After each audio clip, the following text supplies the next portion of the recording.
நீங்கள் நம்ம சேனலுக்கு விளம்பரம் கொடுக்க விருப்பப்பட்டீங்கன்னா 9449359224 இந்த நம்பருக்கு காண்டாக்ட் பண்ணுங்க.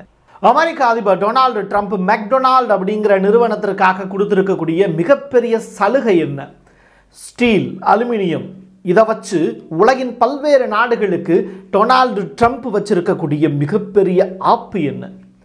தென்னாப்பிரிக்கா எலான் மஸ்கினுடைய பூர்வீகமான ஊர். ஆனால் இவர் சிகப்பு, அங்கே இருக்கக்கூடிய நிறையா மக்கள் கருப்பு. கருப்பினத்தவர்களுக்கு எதிராக எலான் மஸ்க் தூண்டிவிட்டு ட்ரம்ப் முன்னெடுத்திருக்கக்கூடிய மிகப்பெரிய விஷயம் அந்த மக்களுக்கு ஆபத்தை விளைவித்திருக்கிறது. அது என்ன? இது எல்லாத்தையும் தாண்டி இந்தியாவை மட்டும் சும்மா விட்டுருவாங்களா என்ன? மொழி ரீதியாக இந்தியாவை எப்படி துண்டாட நினைக்கிறது அமெரிக்கா அப்படிங்கிற டீட்டெயில் ரிப்போர்ட்டை தான் இந்த வீடியோவில் பார்க்க போகிறோம். வாங்க உறவுகளே, இது பிரசாத் சிக்னேச்சர். ஆண்களின் முழு சக்தி, இல்லற வாழ்வின் புத்துணர்ச்சி, 85 வருட அனுபவம் கொண்டு பாரம்பரிய முறைப்படி தயாரிக்கப்பட்ட இந்த மூலிகை பொடி உங்கள் வாழ்வில் மாற்றத்தை ஏற்படுத்தலாம். நரம்பு பலவீனம், நாட்பட்ட சுகர் போன்ற பிரச்சனைகளால் ஆண்களுக்கு ஏற்படும் பலவீனங்களுக்கு பிரத்யேகமாக தயாரிக்கப்பட்டது.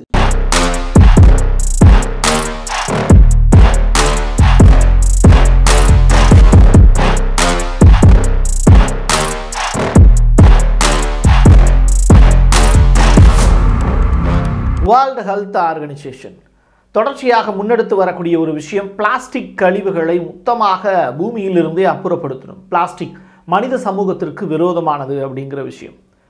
அமெரிக்காவினுடைய முன்னாள் அதிபராக இருக்கக்கூடிய பைடன் அவருடைய காலகட்டத்தில் கூட பிளாஸ்டிக் அப்படிங்கிறது பேண்ட், தடை செய்யப்பட்ட ஒரு விஷயம். பட் ட்ரம்ப் உள்ளே வந்த உடனே இந்த விஷயத்தை முழுவதுமாக மாற்றார். ஏன் பிளாஸ்டிக்கை தடை பண்ணணும்? பிளாஸ்டிக் யூசேஜ் இருக்கக்கூடாதா? ஏன் நான் வேர்ல்டு ஹெல்த் ஆர்கனைசேஷனோட டைப் பண்ணியிருக்கணும்? அப்போல்லாம் இருக்கணும் தேவையில்லை. அமெரிக்கா ஒரு இண்டிபெண்ட் கண்ட்ரி.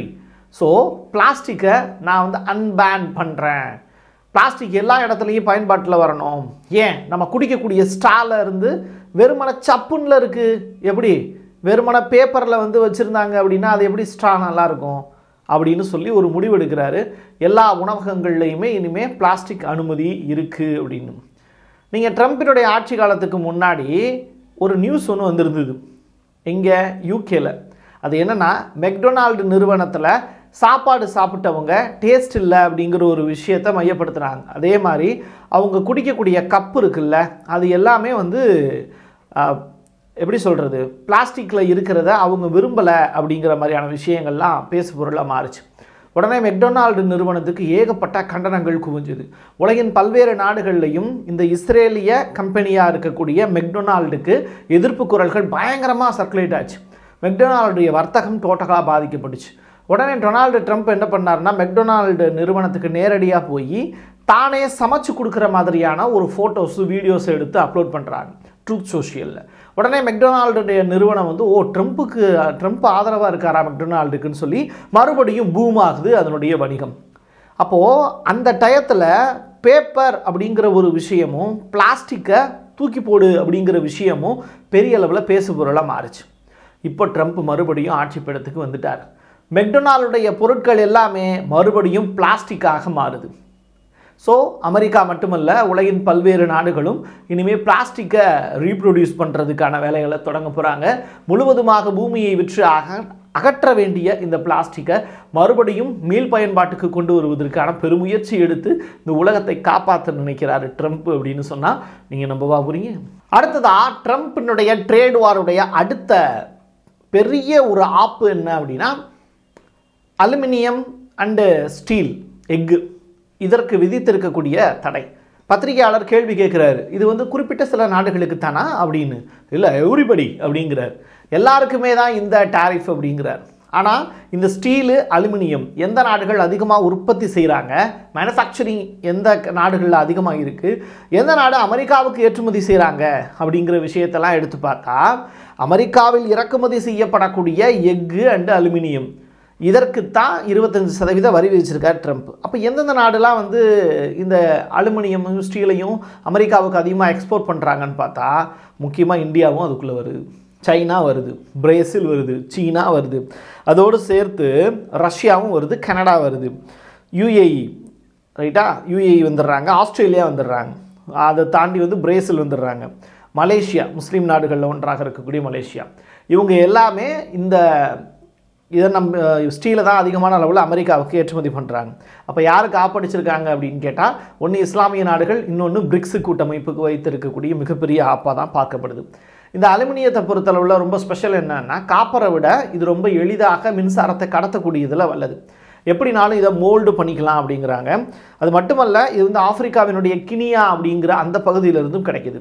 என்ன சவுத் ஆஃப்ரிக்காவோட தொடர்புடையதாக இருக்கே, சவுத் ஆஃப்ரிக்காவும் நம்மளுடைய பிரிக்ஸில் ஒன் ஆஃப் த மெம்பர் தானே அப்படின்னு கேட்டால் ஆமாம். அப்போது இவங்களுக்கு ஆப்படிக்கிறது தான் ட்ரம்பினுடைய நோக்கம்ங்கிறது தெளிவாக தெரியுது. சரி, இந்த அலுமினியம் அப்படிங்கிறது உடனே எடுத்தோடனே பூமியிலேருந்து கிடச்சிருமா மைனிங் மூலியமா அப்படின்னு கேட்டால் அதான் கிடையாது. இது வந்து பாக்சைட் அப்படின்னு சொல்லிட்டு ஒரு உலோகப் பொருள், அது சுரங்கத்திலிருந்து எடுப்பாங்க. அதன் மூலியமாக தான் அதிகமான அளவில் இந்த அலுமினியத்தை உற்பத்தி செய்ய முடியும். ஸோ இது வந்து எங்கே அதிகமாக கிடைக்கிது அப்படின்னா, ஆஸ்திரேலியாவில் 98 மில்லியன் மெட்ரிக் டன்னு வந்து அதிகமாக கிடைக்கிது. உலகத்திலே ஆஸ்திரேலியாவில் தான் இந்த பாக்சைட் அப்படிங்கிறது அதிகமான மூலப்பொருள் கிடைக்கிது. அதிலிருந்து தான் அலுமினியம் உற்பத்தி பண்ணுறாங்க. ஸோ இதனோட எக்ஸ்போர்ட் அப்படிங்கிறது தடைப்பட்டுச்சு அப்படின்னா, வரி அதிகமாக விதிக்கப்பட்டதுன்னா, அது ஆஸ்திரேலியாவினுடைய ஒட்டுமொத்த வணிகத்தையும் பாதிக்கும். அதனால் ஆஸ்திரேலியா கவர்மெண்ட் என்ன தெரியுமா பண்ணியிருக்காங்க, ஆஸ்திரேலியா AUKUS அப்படின்னு சொல்லப்படக்கூடிய ஒரு நீர்மூழ்கி திட்டம், இது ரொம்ப நாளாக பெண்டிங்கில் வச்சுருந்தாங்க. அமெரிக்காவும் பேசி பார்த்தாங்க, அந்த ப்ராஜெக்ட் வந்து ஒத்து வரல.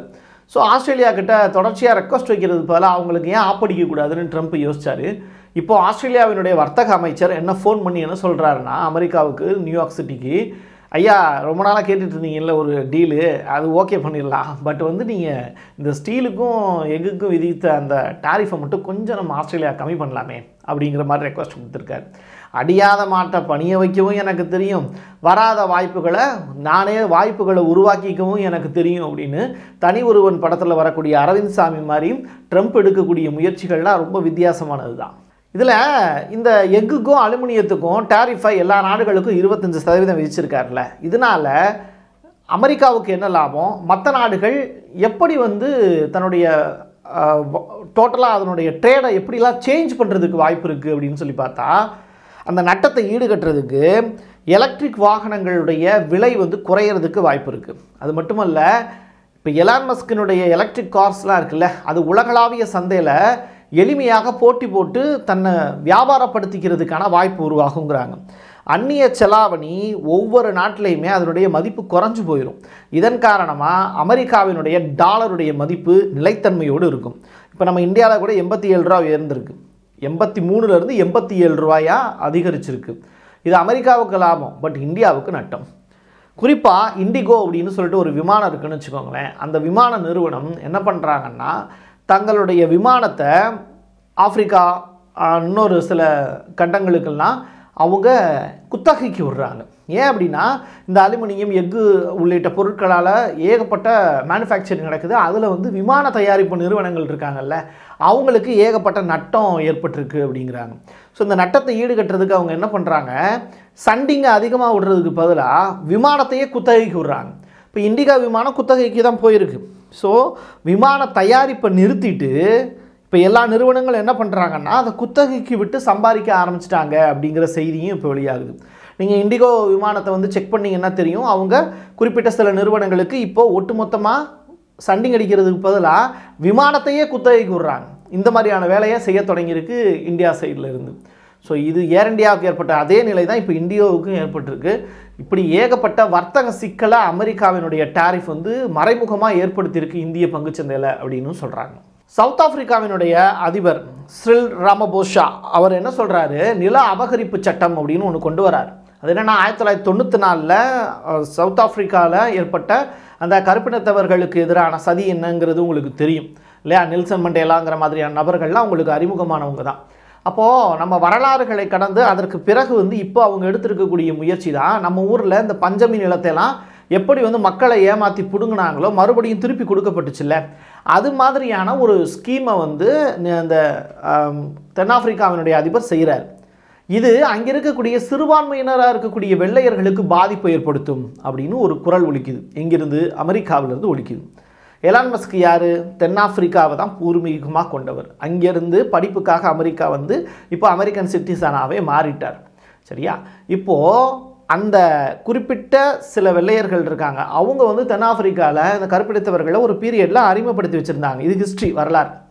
இப்போது அந்த நிலைமை மாறிடுச்சு. இப்போ தென்னாப்பிரிக்காவில் இப்போ அந்த கருப்பினத்தவர்களுடைய நிலத்தை பூரா திருப்பி கொடுங்க அப்படின்னு சொல்லிட்டு நில அபகரிப்பு சட்டம்னு ஒன்று கொண்டு வந்து அதை வந்து ப்ராசஸ் பண்ணுறாங்க. அப்போ இது வெள்ளையர்களுக்கு ஆபத்தாக மாறிடும்னு சொல்லிட்டு ட்ரம்ப் என்ன பண்ணுறாரு, தென்னாப்பிரிக்காவுக்கு கொடுக்கக்கூடிய நிதியை பூரா கட் பண்ணு. யுஎஸ்ஏடு இருக்குல்ல, பஞ்சாயத்தில் எப்படி எல்ஜிபிடிக்கு கொடுக்கக்கூடிய நிதி எல்லாத்தையுமே கட் பண்ணாங்களோ அது ஒரு பக்கம் வரவேற்க தகுந்தது அப்படின்னா இருந்தாலும் டிரான்ஸ்ஜெண்டர்களுக்கான வாழ்க்கையை மறுபடியும் மீட்டெடுத்து கொடுக்கறதுல ஒரு பெரும் பங்கு யுஎஸ்ஏடுக்கு இருந்தது. அதில் ப்ளஸ்ஸும் இருக்குது மைனஸும் இருக்குது. ஸோ இப்போ தென்னாப்பிரிக்காவுக்கு விதிச்சிருக்கக்கூடிய இந்த பிரச்சனை அப்படிங்கிறது யுஎஸ்ஏடு கட்டானதுனால அவங்களுக்கு பெரிய அளவில் லாஸ் அப்படிங்கிறாங்க. ஸோ மறுபடியும் ட்ரம்ப் செய்திருக்கக்கூடிய விஷயம், வெள்ளையர்களுக்கு ஆதரவாக அவர் எடுத்திருக்கக்கூடிய முயற்சி எலான் மஸ்க்கு தூண்டிவிட்டதுனால அப்படின்னு சொல்கிறாங்க. இந்தியாவில் உஷா சிலிகுரி இவ்வளோ விஷயத்தை செஞ்சுட்டாங்க, இந்தியாவை மட்டும் வச்சிருவாங்களா என்ன?